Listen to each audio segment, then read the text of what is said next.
You. Oh, the I and the me. When I first encountered the I in the me, um, and that would be Mead, who's working. He was extending the ideas of Cooley around identity formation.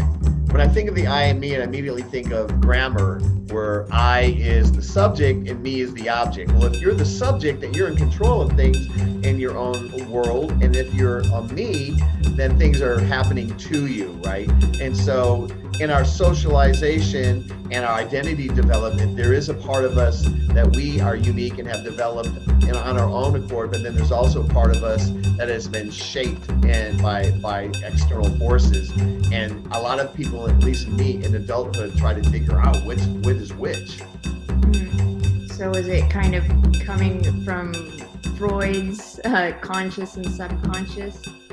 It's there's there's some similarities as well, but almost the idea of conscious choices that we make, I think, emanate from the I, but choices that we're forced to do for the sake of conformity and or survival is part of the me, and we do integrate them into our identity, right? Like driving the speed limit.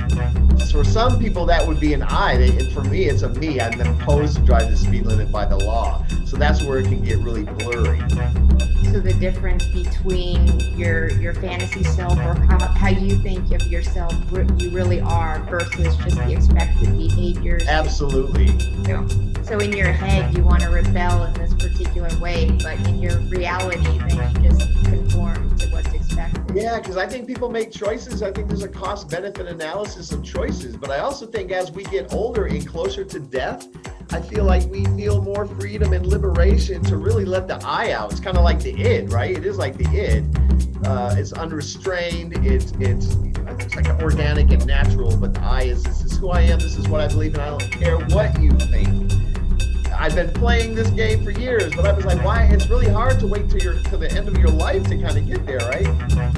Yeah, so you finally get to a point in your life where you can really question, like, why? Why do I have to conform to these expected norms?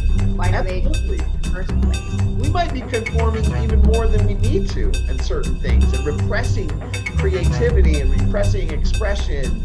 And I think it's really sad that if you have to wait till you're, in your 70s and 80s to now finally feel like you know who you are. I think that as soon as you are recognized, like me going to college, as soon as I recognized that I have a greater force within my mind and the ability to make choices and enact roles or don't enact roles, I just didn't know that until, like for me, college freed me to.